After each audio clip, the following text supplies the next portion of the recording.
El Centro Virtual Isaacs de la Universidad del Valle presenta La Palabra en Radio, un espacio para la literatura, el arte, la cultura, la poesía, novedades editoriales, charlas con escritores.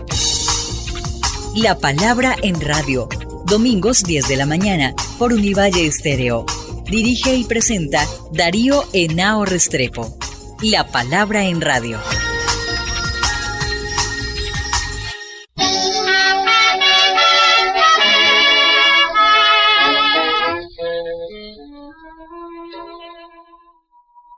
Muy buenas, amables oyentes. Como siempre, todas las mañanas de domingo tenemos cultura, entrevistas, reseñas, libros, aquí en La Palabra en Radio, un programa del Centro Virtual Isaac de la Escuela de Literatura de la Facultad de Humanidades de la Universidad del Valle, que hacemos aquí desde la ciudad universitaria de Meléndez todos los domingos.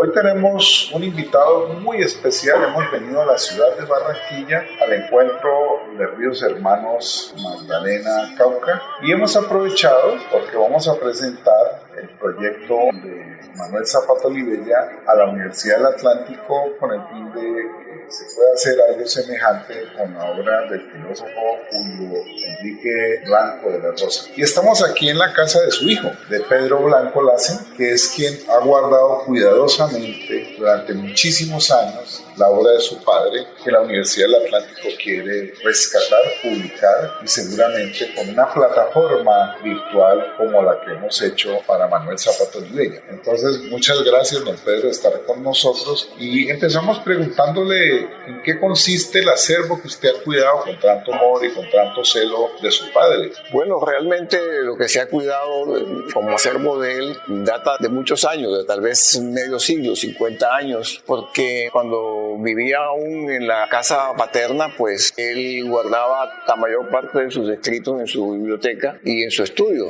en donde él trabajaba siempre con mucho ahínco porque él realmente no descansaba y yo creo que él le dedicaba por lo menos 8, 9 o 10 horas en parte a la lectura, pero más que todo en parte a escribir en dos máquinas que tenía, dos Underwood que tenía de esa época, y gracias a eso pues esas publicaciones que demoró él más de medio siglo o tal vez 60 años en producirlas, pues está la máquina. La mayoría están bien conservadas, otras pueden restituirse, pero claramente hay un trabajo interesante que vale la pena publicar y por ello le reitero los agradecimientos especiales y el honor de tener la visita suya acá en la casa para escuchar el proyecto y qué se puede hacer a futuro, porque esta obra de él no puede pasar desapercibida. Pero han venido trabajando con algunos profesores de la Universidad del Atlántico para que nos cuente qué ha consistido el trabajo que han venido haciendo los colegas de la Universidad del Atlántico, el profesor Bermúdez y su equipo. Bueno, el trabajo de ellos ha consistido y data ya de mucho más de 10 años. Primero visitar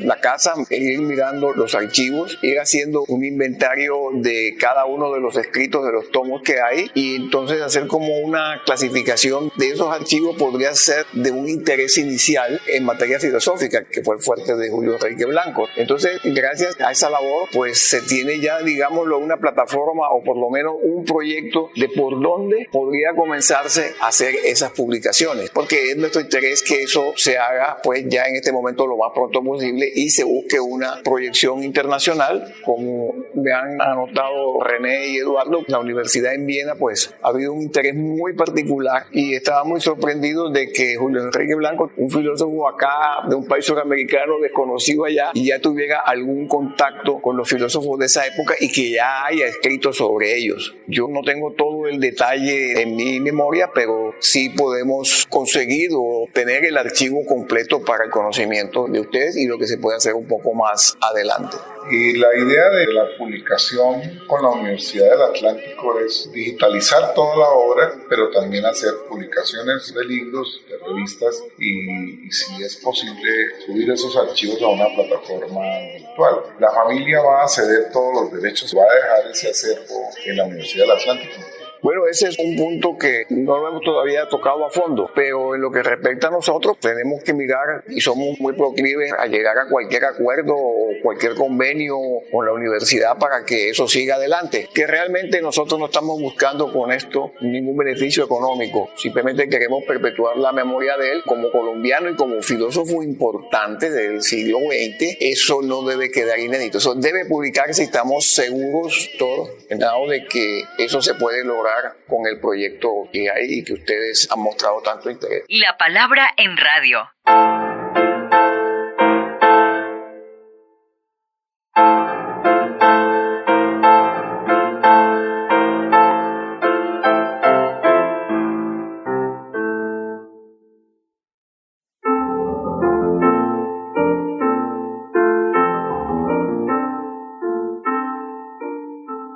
Bueno, sucede muchísimo con obras tan importantes en nuestra tradición que su valoración sea más externamente en otros países, otros especialistas, que es el caso que nos estás contando. Sí. Cuéntanos un poco de la formación de tu padre en el exterior y cómo fue su relación con algunos pensadores, con algunas corrientes filosóficas cuando estudió en Alemania. Bueno, él, digamos, se inició aquí en la ciudad de Barranquilla, inicialmente aprendiendo de su cuenta el idioma alemán, que siempre le llamó la atención por la filosofía, especialmente por la filosofía kantiana de los filósofos y otros escritores alemanes de la época. Ahí se inició él realmente de una forma, digámoslo, autodidáctica, de manera que él comenzó por ahí. Él luego tuvo la oportunidad también de obtener muchos libros acá en la ciudad. Parece increíble eso, pero siempre a través de los barcos. Llegaban barcos y llegaban libros, e incluso se hablaba de algunos libreros que asomaban por la ciudad y promocionaban los libros. Y ahí comenzó, digamos, él a constituir su biblioteca, que tuvo varios miles de ejemplares y que están en la mayoría de la Universidad del Atlántico. Y luego de eso, pues,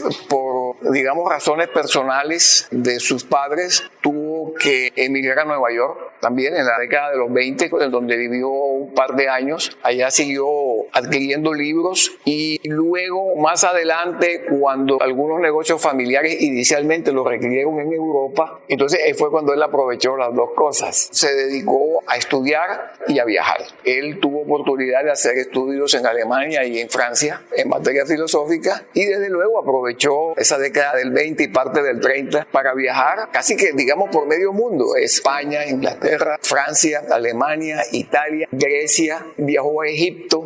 Todo eso enriqueció su conocimiento, porque él fue un hombre que básicamente dedicó su vida al estudio y a la información. ¿Qué recuerdos tiene usted de su padre ya como filósofo, como pensador, en el día a día? ¿Qué cosas le impresionaron a usted como joven de la vida de su padre? Bueno, pues a pesar de que un filósofo que dedica, digamos, muy buena parte de su día al estudio y a la escritura, pues muchas veces no había un contacto permanente. Pero las veces que me acerqué con él durante el tiempo que yo estudié bachillerato y luego en mis viajes de Bogotá a Barranquilla como universitario, tenía oportunidad de sentarme con él y conversar algunos temas que realmente no eran de una comprensión absoluta para mi persona, pero que me orientaron y me mostraron una identidad muy clara de sus deseos, de sus propósitos y que quería hacer finalmente con su obra. Desde luego que sus consejos fueron siempre muy importantes. De los amigos intelectuales de su padre, tanto aquí en Barranquilla como en Bogotá, ¿a quiénes podría usted destacarnos? Bueno, a Luis López de Mesa, de aquí en Barranquilla, con Luis Eduardo Nieto Arteta. Estaba también el señor Fuenmayor, que yo recuerde, y ellos se reunían con relativa frecuencia en su casa, tomarse un café por las tardes y conversar sobre temas literarios, filosóficos y desde luego también algo de político. Por supuesto, ser amigo de Luis Eduardo Nieto Arteta implicaba estar muy próximo a un pensamiento crítico del país. Sí, señor. Que fue la obra, que es otro de los grandes que ha dado esta ciudad para Colombia. Así es. Y dígame una cosa, ¿él viajaba mucho a Bogotá o tenía mucha relación con revistas, con publicaciones de Bogotá? Mi padre tuvo oportunidad de ir al Senado de la República, luego cuando se conformara el Frente Nacional. Entonces, en esa ocasión, las directivas nacionales del Partido Liberal, porque era liberal, cogieron en Colombia personalidades que pudieran representarlo en el Congreso. Y entonces él compartió su senaturía con el doctor Pumarejo, asistió del 58 al 62 en el Senado, donde era muy respetado y muy admirado. Entre ellos, recuerdo que él compartía curul con Carlos Lleras Restrepo, y cuando se hizo el proyecto de la primera reforma agraria, el doctor Carlos Lleras le pidió a él que le hiciera la introducción literaria y filosófica al proyecto, y efectivamente él lo hizo. Él era una persona muy respetada en el Congreso y también tiene algunas memorias que escribió él sobre ese periodo tan importante de la política y de la vida colombiana. Interesante.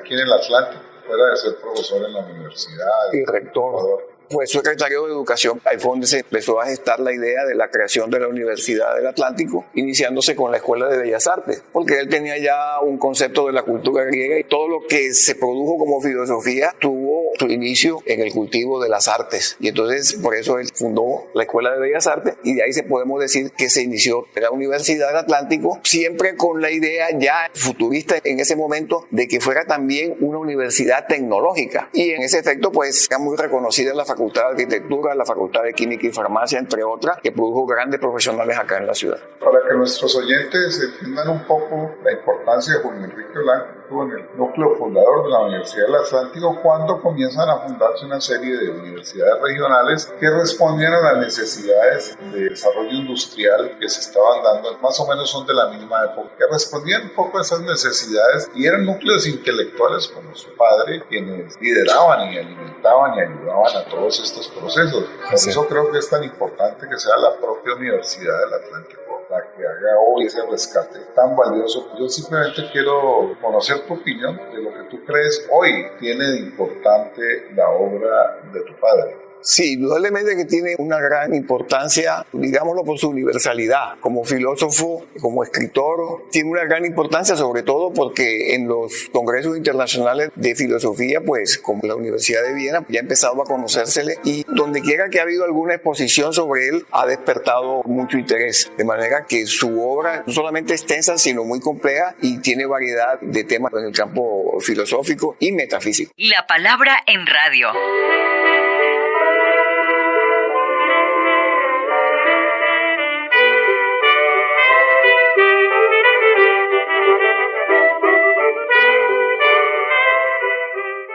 Los filósofos Eduardo Bermúdez y René Campis de la Universidad del Atlántico son los que han venido cuidando de la obra de Julio Enrique Blanco de la Rosa, uno de los más importantes filósofos colombianos de inicios de los 20-30, y quien tuviera entre sus logros y realizaciones ser uno de los fundadores de la Universidad del Atlántico. No vamos a explayarnos en el ámbito disciplinar filosófico. Hemos hecho una exposición e investigación sobre 100 años en donde el nombre de Julio Enrique Blanco, sus publicaciones y sus referencias han estado en el ámbito internacional con evidencias bibliográficas y documentales. Ya decía René que no estamos hablando de cosas que no existen, sino de algo que es real, concreto y que se puede investigar. Hace un par de años, en otra universidad local, en la cual me invitan para cursos de maestría y doctorado, estaban evaluando los grupos de investigación y habían invitado a un profesor chileno para que colaborara en el proceso. Cuando me tocó el turno a mí con mi grupo, él me dijo: ¿usted es el profesor Bermúdez? Yo le dije sí. Estaba mirando que usted es el único profesor que tiene publicaciones en Springer. Entonces la vicerrectora de esa universidad preguntó: ¿cómo así? Y él le dijo: usted no sabe que Springer es la principal publicación académica mundial. Y por eso yo había fijado ese artículo, que está un par de artículos en este texto. Entonces eso me dio la sensación de que estábamos en una dirección clara de trabajo que ya adelantó René, que tiene sus frutos desde el año 2002 hasta el presente, con un convenio que hicimos con la Universidad de Viena, no en el sentido de papel como hay muchos convenios, sino en el sentido real de colaboración académica. Este tipo de trabajo, me refiero a algunas palabras que dijo el doctor Darío Henao de la Universidad del Valle, en el sentido de que no es simplemente recuperar por recuperar, sino recuperar una obra para el mundo. Y la relación nuestra con la Universidad de Viena es un punto de inflexión en este tema, porque el profesor Stadler me preguntó a mí en el año 2002, ¿qué trabajan ustedes allá? ¿Qué tradición tienen? Y entonces yo le dije, bueno, tenemos un par de filósofos en mi ciudad, Luis Eduardo Nieto Arteta y Julio Enrique Blanco, que han tenido escritos y publicaciones sobre temas que tienen que ver con Austria, con la Universidad de Viena. Blanco sobre Kelsen, fue el primer expositor de la teoría pura del derecho de Kelsen en la Universidad Nacional de Bogotá. Y Julio Enrique Blanco ya podía leer en alemán y francés a autores como Carnap, como Wittgenstein y otros. Entonces él me dijo, yo estoy interesado en conocer a ese señor, su obra y su trabajo. Es la misma época que narró René, en que empezamos a visitar él y yo a Pedro, pero ya yo antes había conocido al propio Julio Enrique Blanco con la figura señera de Julio César Núñez Madachi.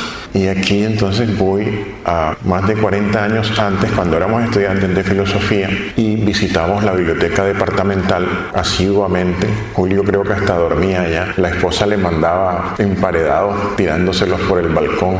La señorita Pérez, me acuerdo mucho de ella, muy mayor en esa época ya. ¿Te acuerdas, Julio? La hermana de Alfonso fue mayor.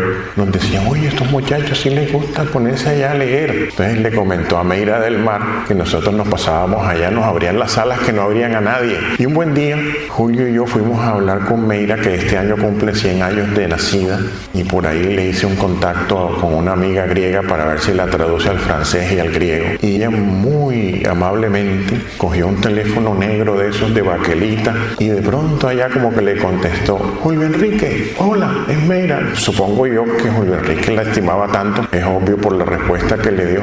Tenemos aquí un par de muchachos que conocen ya tu trabajo y quieren conocerte. ¿Será que tú los puedes atender? Y Julio Enrique, aquí está Pedro Blanco, su hijo, para decirlo, en esa época no hablaba ni con el gobernador, ni con el alcalde, no se quería saber nada de nadie, estaba trabajando, escribiendo y escribiendo, 12 horas al día. Pero le dijo a Meira, dile a los muchachos que vengan este sábado a las 3 de la tarde. Y ahí comenzó una relación con Julio y conmigo de visitas, porque él nos vio que teníamos mucho interés en su obra y nos recibía cada 15 días los sábados a las 3 de la tarde para hablar con nosotros de filosofía. O sea que creo que ya éramos de alguna manera un tipo de jóvenes que podrían ser interlocutores válidos en la disciplina. Después corroboraríamos cosas como esta. Alguna tarde estábamos allí hablando con él sobre Kant, Hegel, y él dijo, un momentico, él era pequeño de estatura, más bien delgado, tenía una biblioteca con varios pisos, digamos, cogió una escalera que tenía una escalera de tijera para poder subirse a coger los libros arriba, se encaramó y nos sacó un libro de Hertz de física para mostrarnos que en el prólogo Hertz se proponía como un seguidor de las ideas kantianas y neokantianas en el ámbito de la filosofía de la ciencia. Después encontraríamos que Ernest Cassirer, el filósofo alemán, había dicho algo parecido, pero Blanco lo hizo independientemente. Entonces esta es una de las cosas que nos hizo pensar a nosotros que Julio Enrique Blanco y Nieto Arteta eran pensadores originales. Ellos no tenían que leerse a otro para decir cosas, lo hacían por su propio caletre. Nieto Arteta también tenía esa virtud de poder decir cosas que Popper diría después de él. Por eso yo tengo un texto también que se llama Kelsen, Popper y Nieto Arteta. Y sobre Blanco, esto es lo que llama la atención a la gente de la Universidad de Viena. Otra anécdota es que estábamos en el Congreso en Salamanca hace unos 4 años y yo iba a hablar sobre Lindemann Blanco, el paper que hicimos juntos, que ahora es el tema de doctorado de René. Y de pronto vi que llegó Pablo Lorenzano. Pablo Lorenzano es uno de los filósofos argentinos más importantes actuales. Estudió en Alemania, ustedes lo conocen, Darío. Y yo le dije, Pablo, qué bueno que estés aquí porque voy a hablar de un tema que les compete a ustedes en Argentina. Julio Enrique Blanco, Lindemann. Me dijo, Eduardo, yo vine a escucharte porque quiero saber más de Julio Enrique Blanco. Ya he leído cosas que ustedes han escrito. Entonces, cuando uno ve esa recepción y se topa, Julio, con que hay gente local y nacional que asumen que Julio Enrique Blanco es un embeleco, es por la ignorancia y la falta de investigación de leer su obra. Entonces este proyecto, Darío, sería fantástico poder brindarle al país, a la ciudad y al mundo esa obra vertida, no solamente en castellano, ojo, sino también en inglés. Nosotros tenemos en nuestro grupo de investigación personas que manejan alemán, inglés, francés, italiano. Entonces van viendo ustedes que hay muchas cosas que yo podría hablar aquí un par de horas sobre Blanco, pero en aras de que no tenemos todo el tiempo, solamente les digo un par de anécdotas muy light, como dirían.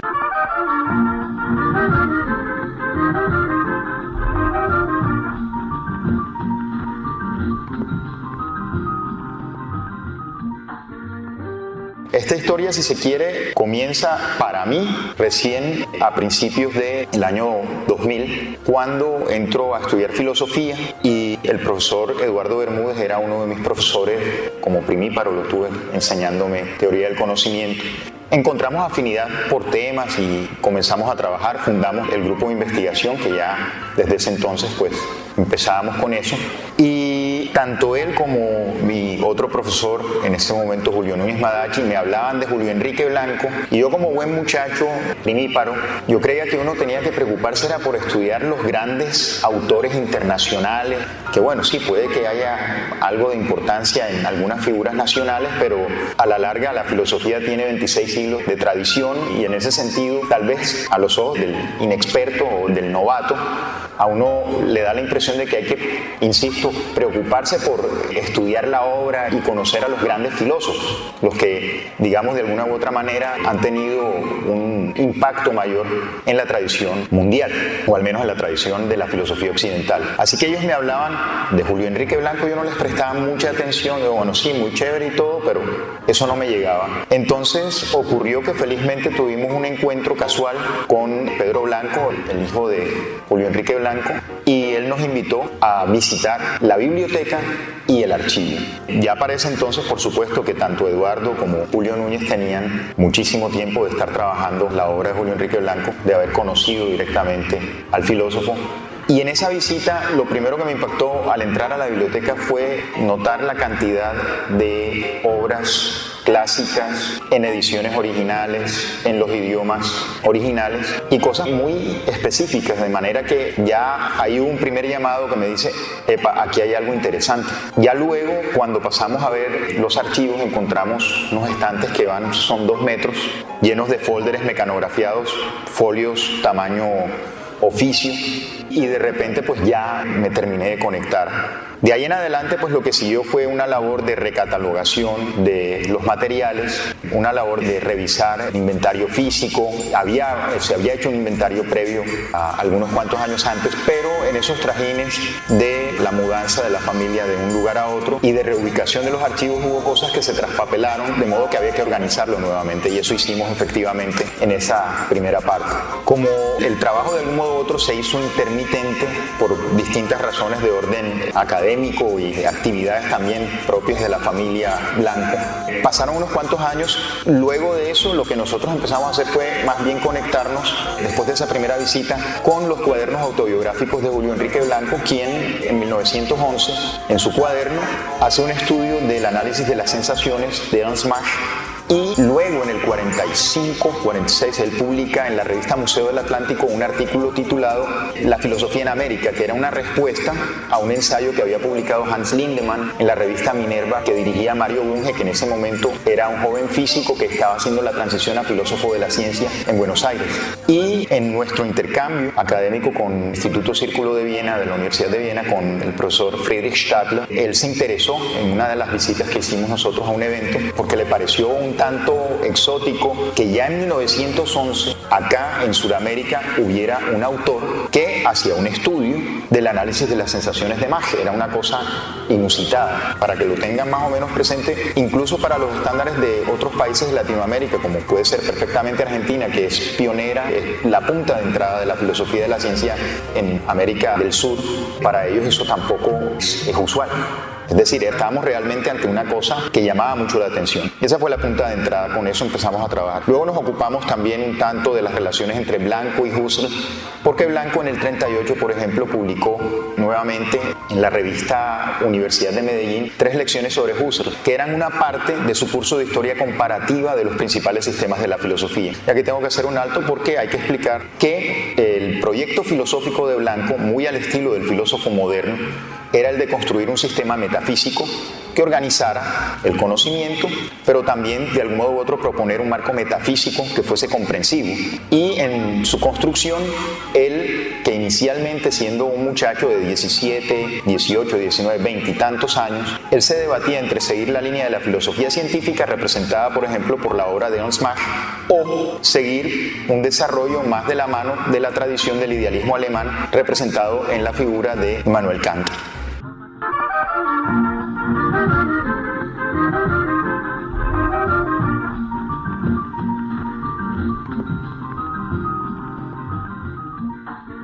Hemos hablado con René y con Eduardo alrededor de este importante acervo que la Universidad del Atlántico quiere rescatar y que está en poder de su hijo Pedro Blanco. Por tanto, hablar con los profes René Campis y Eduardo Bermúdez es de suma importancia por lo que significa su conocimiento y su trabajo sobre la obra de Julio Enrique Blanco.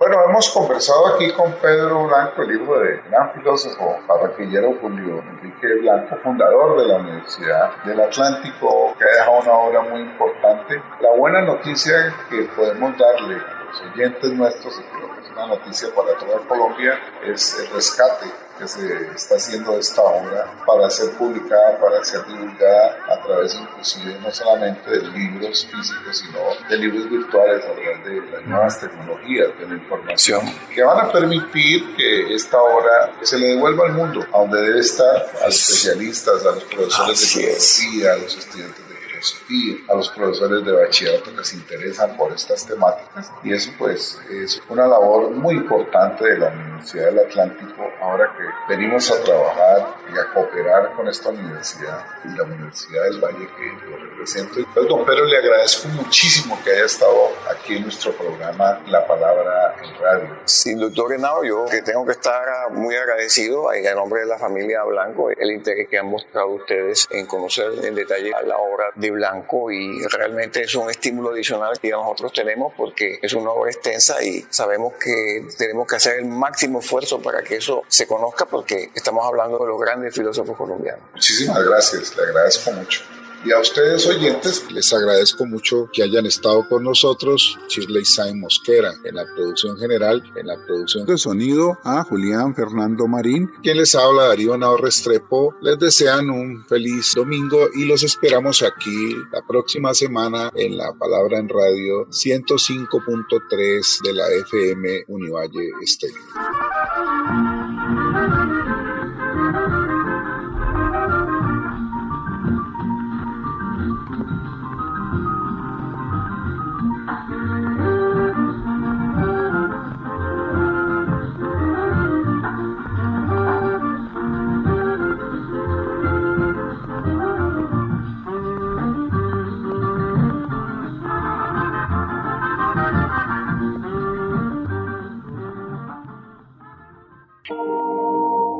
El Centro Virtual Isaacs de la Universidad del Valle presenta La Palabra en Radio, un espacio para la literatura, el arte, la cultura, la poesía, novedades editoriales, charlas con escritores.